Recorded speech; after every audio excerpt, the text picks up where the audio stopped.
خامی ہے، کوئی کجی ہے اس کے اندر، کوئی گل لگا ہوا ہے وہاں پر. تو اگر ایمان اپنی صحیح بنیادوں پر انسان کے اندر اتر جائے تو یہ ممکن نہیں ہے کہ عمل اس سے جو ہے سامنے نہ آئے. کمی بیشی ہو سکتی ہے، اس کے معاملات کی کیفیات کی بات ہو سکتی ہے، لیکن بہرحال عمل آ رہا ہے اس کے نتیجے میں.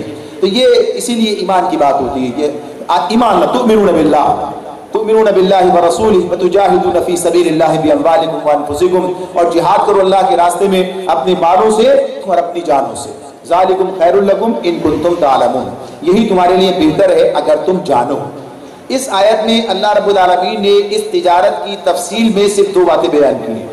اس آیت میں اس تجارت کے ضمن میں کہ جو انسان کو عذاب علیم سے بچا دے، جس میں اللہ تعالیٰ کہہ رہے ہیں کہ ہم تمہیں وہ تجارت بتائیں جو تمہیں عذاب علیم سے نجات دے دے. وہ تجارت خود ہی اللہ نے بتانی شروع کر دی، اور وہ کیا ہے کہ ایمان لاؤ اللہ اور اس کے رسول پر، اور جہاد کرو اللہ کے راستے میں اپنے مالوں سے اور اپنی جانوں سے. یہی تمہارے لیے بہتر ہے اگر تم جانو، تمہیں علم ہے تو یہی تمہارے لیے بہتر ہے. اب اس مقام پر جو چیزیں ہمارے سامنے، ایمان کی بات آئی، دوسرے جہاد کی بات آ گئی، دو ہی باتیں سامنے آتی ہیں. تو یہ بات کوئی پہلا مقام نہیں ہے، یہ پہلا مقام نہیں ہے. اس سے پیچھے اگر ہم چلے جائیں تو وہاں اس سے بھی زیادہ زوردار انداز میں بات کی گئی ہے. اس سے بھی زیادہ زوردار انداز میں اللہ رب العالمین نے اس سے پیچھے بات کی ہے، جہاں سورہ حجرات کے اندر اللہ تعالیٰ بات کہتے ہیں انما المؤمنون الذين آمنوا بالله ورسوله ثم لم يرتابوا وجاهدوا باموالهم وانفسهم في سبيل الله. اللہ تعالیٰ فرما رہے ہیں اس معاملے میں، اس مقام پر کہ انما المؤمنون الذين آمنوا بالله ورسوله ثم لم يرتابوا وجاهدوا باموالهم وانفسهم في سبيل الله اولئك هم الصادقون. یہ سورہ حجرات کی آیت نمبر 15 ہے. یہ آیت کا نمبر دیکھنے کے لیے میں نے اس ریفرنس لیا ساتھ میں.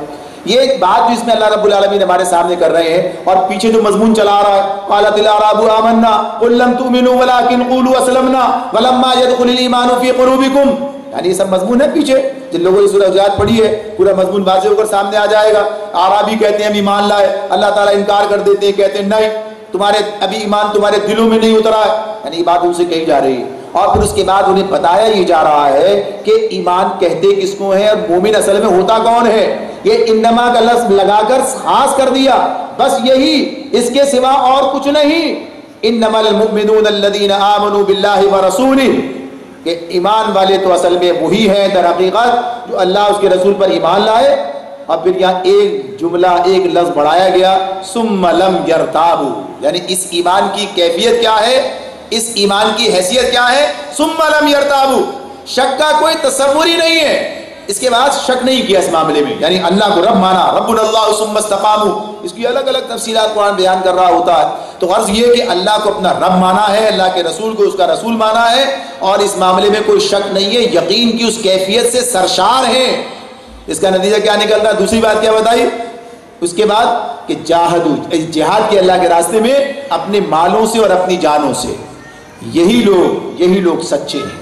اللہ تعالیٰ کہا اولئک هم الصادقون، یعنی کس معاملے میں سچے ہیں؟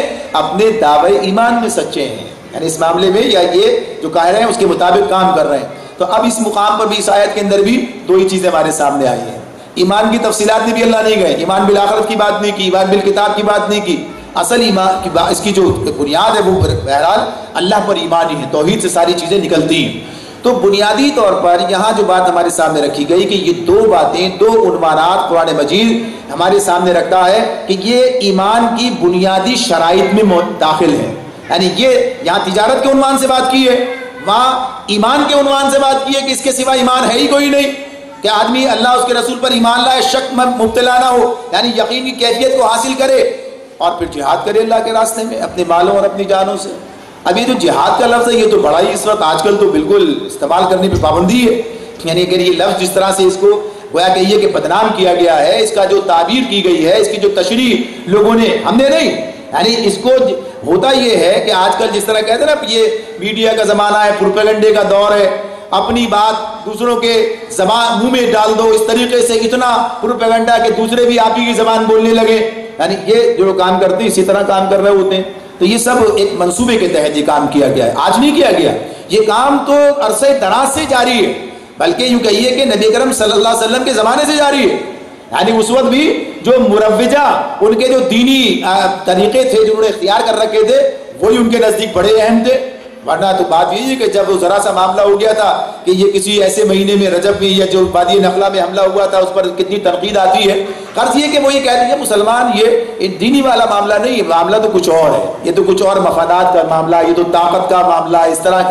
تو جہاد کی تعبیر غلط تعبیر کرنا اور موقع و محل کے لحاظ سے, وقت کے اعتبار سے جس طریقے سے اسے متون کیا جائے اس اصطلاح کو, یہ کام جاری تھا. اور یہی وہ بات ہے کہ آپ یاد کیجئے بر صغیر کا وہ زمانہ جبکہ ابھی پاکستان ہندوستان کی تقسیم عمل میں نہیں آئی اور انگریز یہاں موجود ہے اور سارے حالات سے مسلمان گزر رہے ہیں اور بڑا ابتری کا زمانہ ہے, مسلمانوں کی ذہنی غلامی کا زمانہ ہے اور مسلمان کس طرح پسپائی اختیار کر رہے ہیں, وہ ساری تاریخ آپ کے سامنے. سر سید احمد اور سارے اور ڈپٹی نذیر ہے, سارے لوگ پیدا ہو رہے ہیں جو کہ اس پر لوگوں کو مطمئن کرا وہ یہی کچھ ہے جو کچھ بھی ہے. اس زمانے کے اندر جب یہ جہاد پر پروپیگنڈا ہے تو کہا جاتا, جو روایت آتی ہے سامنے وہ یہی ہے کہ اس موقع پر ابوالکلام آزاد نے یہ بات کہی کہ کاش کوئی اللہ کا بندہ اس وقت اٹھے اور جہاد کا صحیح تصور جو ہے وہ دنیا کے سامنے پیش کرے. یعنی جس طریقے سے اس اصطلاح کو متون کیا جا رہا ہے, اس وقت مولانا سید ابو الاعلی مودودی رحمۃ اللہ علیہ جو کہ ایک نوجوان تھے, اس وقت وہ میدان میں اترے اور انہوں نے الجہاد فی الاسلام جیسی کتاب تصنیف کی. اس جیسی کتاب اردو میں آج بھی جہاد کے موضوع پر موجود نہیں, اردو میں اس جیسی کتاب آج بھی جہاد کے موضوع پر موجود نہیں ہے. انہوں نے ایک ایسی مدلل کتاب لا کر سامنے رکھ دی جس میں جہاد کے تصور کو بالکل واضح کر دیا گیا اور بتا دیا کیا ہے. تو جس کو بڑی تفصیل کے ساتھ اس موضوع کو دیکھنا ہے وہ الجہاد فی الاسلام پڑھے, یعنی آپ کے پاس موجود ہے, آپ کے سامنے آپ کے لٹریچر میں موجود ہے. تو غرض یہ کہ یہ کام تو مختلف ادوار میں ہوتا رہا, اس زمانے میں اس کو اس ذریعے سے واضح کیا گیا, آج کا زمانہ بھی ہے, بعد میں بھی کام جاری رہے گا, اس لیے کہ اسلام کی جدوجہد تو جاری رہے گی, باطل بھی اپنے محاذ پر ڈٹا رہے گا اور یہ کشمکش جاری رہے گی. تو اس معاملے میں یہ بات نہیں کہ ہم ان سے سمجھیں گے, بلکہ ظاہر سی بات جو قرآن ہمیں سمجھا رہا ہے اس سے سمجھیں گے. اور یہ بات, اس کی صحیح بات یہی ہے کہ جہاد کا صحیح مفہوم, صحیح مقصد, صحیح مدعا, صحیح تعریف, اس کی حدود, اس کی تفصیلات, یہ تو ہماری حکومت کو چاہیے, ہماری یعنی خود اسے, چاہے مسلمانوں کی جو حکومت ہے اسے چاہیے کہ اگر اسے اس معاملے میں کوئی اندیشے ہیں تو اس کی صحیح مدلل اور علماء کے ذریعے سے, مستند علماء کے ذریعے سے جن پر لوگوں کا اعتماد ہی نہیں بلکہ تقویٰ کے میدان میں بھی وہ آگے نظر آتے ہیں, ان کے ذریعے سے اس کے معاملات طے کرا لے, یعنی تعریف اس کی متعین کر لے. حالانکہ قرآن اس کی تعریف متعین کر چکا ہے, اس معاملے میں کوئی مسئلہ نہیں ہے. تو اس طرح سے یہ اس سے نظریں چرا کر اور گویا کہیے کہ بچتے بچاتے یہ کام ہو نہیں سکتا, ممکن ہے. قرآن پڑھیں گے تو یہ موضوعات آپ کے سامنے آ جائیں گے, یہ معاملات سامنے آئیں گے, اور ان معاملات کو اسی اعتبار سے اس نوجوان کے ذہن میں جو کہ دنیا باہر پھیلا ہوا ہے اور اس کے سامنے بات واضح نہیں ہے اور وہ نہیں سمجھتا کہ اس کا مطلب کیا ہے, شاید مولویوں کی کوئی اصطلاح ہے, قرآن کی یہ اصطلاح ہی نہیں ہے اور اس کا یہ مقصد ہی نہیں ہے, اور پھر کسی نے کسی چیز کو کے خلاف جہاد کام کو جہاد قرار دے دیا, کسی نے کسی کے خلاف کام کو جہاد قرار دے دیا, کوئی جہالت کے خلاف جہاد کے لیے اٹھا, کوئی بیماری کے خلاف اٹھا, کوئی کہیے کہ غربت کے خلاف اٹھا, سب نے جہاد کا نام دے دیا. جیسے ہر راستے میں مر جانے والا شہید کہلانے لگا, ہر جدوجہد کیا تو لوگوں نے جہاد قرار دے دیا.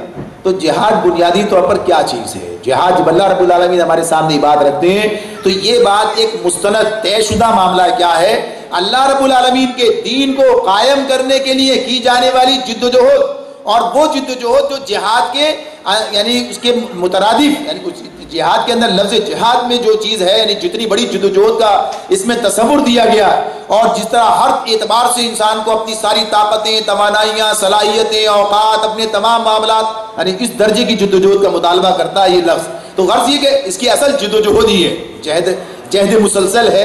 تو اس معاملے میں تو اللہ کے دین کو قائم کرنے کے لیے اس درجے سے کی جانے والی جدوجہد جو ہے اس کو اللہ رب العالمین جہاد قرار دیتے ہیں. یہ اسلام کی اصطلاح, اسلام کی اصطلاح ہے.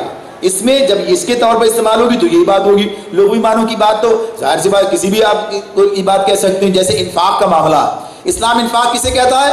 انفاق فی سبیل اللہ کو انفاق کہتا ہے, اللہ کہہ رہا ہے. ورنہ انفاق کیا ہے؟ خرچ کرنا. انفاق مجرد خرچ کرنا ہے, نفق سے انفاق ہے, اسی سے منافق بھی ہے. لیکن اس میں یہ بات جو ہے جب ہم قرآن استعمال کرے گا انفاق فی سبیل اللہ کی بات کرے گا, اللہ کے راستے میں خرچ کی بات کرے گا. تو اس کی جو اصطلاحات ہیں وہ اپنے مقصد میں واضح اور متعین ہیں, وہیں استعمال کی جائیں گی. تو یہاں پر یہ بات ہمارے سامنے رہنی چاہیے، بالکل واضح طور پر رہنی چاہیے کہ اللہ کے دین کو غالب کرنا، یہ بات کل بھی آپ کے سامنے تھی، ان آیات کی ابتدا میں بھی یہ بات سامنے آ گئی کہ یہ ایک مسلمان کا مقصد وحید ہے، ایک مسلمان کی ذمہ داری ہے کہ وہ اس کام کو انجام دے گا۔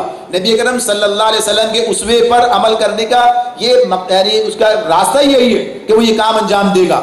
تو اس کام کو انجام دینے کے لیے جو جد و جہد وہ کرے گا، اب یہ جد و جہد مختلف مراحل سے گزرتی ہے، اس کے اندر مختلف مرحلے ہیں۔ قرآن مجید اس بات کو واضح کرتا ہے، اور یہ بات واضح رہے کہ اگر کہیں یہ بات ذہن میں آ جاتی ہے، یعنی بعض جگہ کی بات ہے، بعض علماء نے بھی اس پر بات کی ہے، یعنی انہوں نے صرف جہاد کے ایک مرحلے یعنی مرحلہ قتال کو جہاد قرار دیا ہے، تو یہ بات جو ہے اس اعتبار سے بڑی وسعت رکھتی ہے، یعنی ایک رائے ہے اپنی جگہ پر، یہ بات اپنی جگہ موجود ہے، لیکن مولانا سید ابو الاعلیٰ مودودی رحمۃ اللہ علیہ نے، امین احسن اصلاحی صاحب نے، دیگر اس دور کے جو ہمارے پاس علماء ہیں جن سے ہم استفادہ کر رہے ہیں، یہ بھی اور بھی دیگر آپ کو تاریخ کے اندر مل جائیں گے جو اس کی وسعت پر بات کرتے ہیں، اور قرآن خود اس بات کو واضح کرتا بھی ہے۔ سورہ فرقان میں اللہ رب العالمین کہتے ہیں وَجَاهِدْهُمْ بِهِ جِهَادًا كَبِيرًا، وَجَاهِدْهُمْ بِهِ جِهَادًا كَبِيرًا، یہ جہاد کرو اللہ کے راستے میں، اس قرآن کو لے کر ان کے خلاف جہاد کرو، جہاد کبیر یعنی بڑا جہاد کرو، جہاد کبیر اللہ نے کہا ہے۔ تو اس معاملے میں یہ جو بات ہمارے سامنے آتی ہے کہ یہ اس جد و جہد کا معاملہ ہے، اس میں جو غلط فہمی پیدا ہوتی ہے بنیادی طور پر میرا خیال ہے شاید اسی کی بات کر سکیں کہ بات وقت ختم ہوتا ہے کہ اسی کو تھوڑا سا واضح کر لیتے ہیں اس بات کو کہ یہ جو معاملہ ہے ہمارے سامنے اس طرح سے آتا ہے کہ اس میں دو رائے پیدا ہو جاتی ہیں یا کوئی کسی قسم کا کنفیوژن پیدا ہو جاتا ہے یا کر دیا جاتا ہے، تو اس کی بنیاد کیا ہے؟ ہمارے پاس دعوت کو اور جہاد کو الگ الگ کیا گیا، ہمارے پاس جو ہے بھائی ایک مکی دور ہے، ایک مدنی دور ہے، یعنی بڑی واضح بات آتی ہے آپ کے سامنے۔ کچھ لوگ کہتے ہیں ابھی تو ہم مکی دور کے اندر ہیں، کچھ لوگ کہتے ہیں کہ مدنی دور کب آئے گا اور مکی دور کب تک چلے گا، اور مکی دور کا مطلب کیا ہوتا ہے اور مدنی دور کا مطلب کیا ہوتا ہے۔ ذرا سی بات ہے اپنی بساط سے ذرا آگے نکل کر بات ہے، یہ تو ذرا اس پر توجہ کی بات ہے کہ اس معاملے میں یہ جو تصور ہے میری دانش میں سمجھتا ہوں کہ یہ تصور جو ہم نے اختیار کر رکھا ہے، جبکہ یہ دونوں ادوار ہماری رہنمائی کے لیے موجود ہیں اور ہم ایک ایسی جدوجہد میں لگے ہوئے ہیں کہ جس میں ہم نہ ایک بات پورے طور پر یہ کہہ سکتے ہیں یعنی مسلم مشرکوں کا معاشرہ تو نہیں ہے، یہ مسلمانوں کا معاشرہ ہے جہاں ہم بیٹھے ہوئے کام کر رہے ہیں، سارے معاملات ہیں، اور نہ یہ کہہ سکتے ہیں کہ اسلامی ریاست قائم ہو چکی ہے مدینے کی طرح اور اب معاملات جو ہیں آگے بڑھنے کے، استحکام کے ہیں اور اس کو جو ہے آگے لے کے چلنے کے ہیں۔ ایسا دونوں میں سے یعنی ہم گویا کہیے کہ درمیانی کی کسی کیفیت کے اندر ہے جس میں کس کو غالب کہیں کس کو مغلوب کہیں، کون سی کیفیت ہے، تو بنیادی طور پر یہ مسئلہ ہے ہی نہیں، یہ مسئلہ نہیں ہے۔ اگر آپ مکے کو دیکھیں، مکے میں دیکھیں یہ جاہدم بھی جہادن کبیرہ مکے میں نازل ہو رہی ہے، مکے میں اگر ہم دیکھیں تو مکے میں دعوت کیا ہے؟ اگر دعوت کا عنوان طے کر لیا جائے، اگر دعوت کو سمجھ لیا جائے تو یہ سوال ختم ہو جاتا ہے، یہ سوال جو پیدا ہوتا ہے کہ یہ کون سا، یہ الگ ہے یہ الگ ہے، یہ ختم ہو جاتا ہے، یہ مراحل کی بات آ جاتی ہے پھر سامنے۔ نبی اکرم صلی اللہ علیہ وآلہ وسلم نے مکے میں جو دعوت دی ہے لوگوں کے سامنے، اور وہی اصل دعوت ہے اور شروع سے لے کے آخر تک اسلام کی دعوت وہی ہے، اس پر کل بات ہو رہی تھی۔ اللہ رب العالمین نے سورہ نحل میں کہا وَلَقَدْ بَعَثْنَا فِي كُلِّ أُمَّةٍ رَسُولًا أَنِ اعْبُدُوا اللَّهَ وَاجْتَنِبُوا الطَّاغُوتَ، اس کو اس عنوان سے کہہ دیا یہاں پر، ہم نے ہر امت میں رسول بھیجے، دعوت کیا تھی؟ اللہ کی بندگی کرو اور طاغوت کی بندگی سے انکار کرو۔ طاغوت اپنے آپ کو پہچانتا ہے، آپ پہچانے نہ پہچانے، میں پہچانوں نہ پہچانوں، طاغوت اپنے آپ کو پہچانتا ہے کہ کس کو مخاطب کیا جا رہا ہے۔ تو اس معاملے میں جب یہ نبی اکرم صلی اللہ علیہ وآلہ وسلم نے جو کلمہ جو دعوت دی ہے، اصل میں ہم اس کلمے کا وہ تصور ہی واضح نہیں کر سکے، یعنی پیش نہیں کر سکے، لوگوں تک بات کو پہنچا نہیں سکے، یعنی یہ قانونی حقیقی اسلام مولانا اس کو بڑے وضاحت کے ساتھ لکھا ہے، سب چیزیں ہم نے لوگوں تک منتقل نہیں کی ہیں، کلمے کی وہ تعریف، وہ توصیف اور اس کی وہ تشریح وہاں تک نہیں گئی ہے، اور وہ اس سے جو طاغوت سے کفر کا جو معاملہ ہے اور طاغوت کی جو تشریح ہے کہ جو اللہ کے مقابلے میں اپنی بڑائی کا مدعی ہو جائے، جو بندگی کی حدود سے نکل کر اور خدائی کی حدود میں داخل ہونے کی کوشش کرنے لگے، جو لوگوں کو اپنا بندہ بنانے کی کوشش کرے، لوگوں پر اپنا نظام مسلط کرے، جو اللہ کے نظام اللہ کے دین کے مقابلے میں کوئی اپنا نظام پیش کر دے اور اس پر لوگوں کو مجبور کرے کہ وہ اسے قبول کریں، اس پر عمل پیرا ہو جائے، اس کو نافذ کرنے لگے، اس کا نام طاغوت ہے۔ طاغوت کی مختلف شکلیں ہو سکتی ہیں، الگ الگ ہو سکتی ہیں، الگ الگ مواقع پر ہو سکتی ہیں۔ تو بنیادی طور پر نبی اکرم صلی اللہ علیہ وسلم نے مکے میں جو دعوت دی ہے وہ وہی دعوت تھی جس پر سارا مشرک قبیلہ سورہ مشرکین جو ہیں یہ سارے مشتعل ہو گئے. یہ تو نبی کرم صلی اللہ علیہ وسلم کے مقابلے پر آ گئے.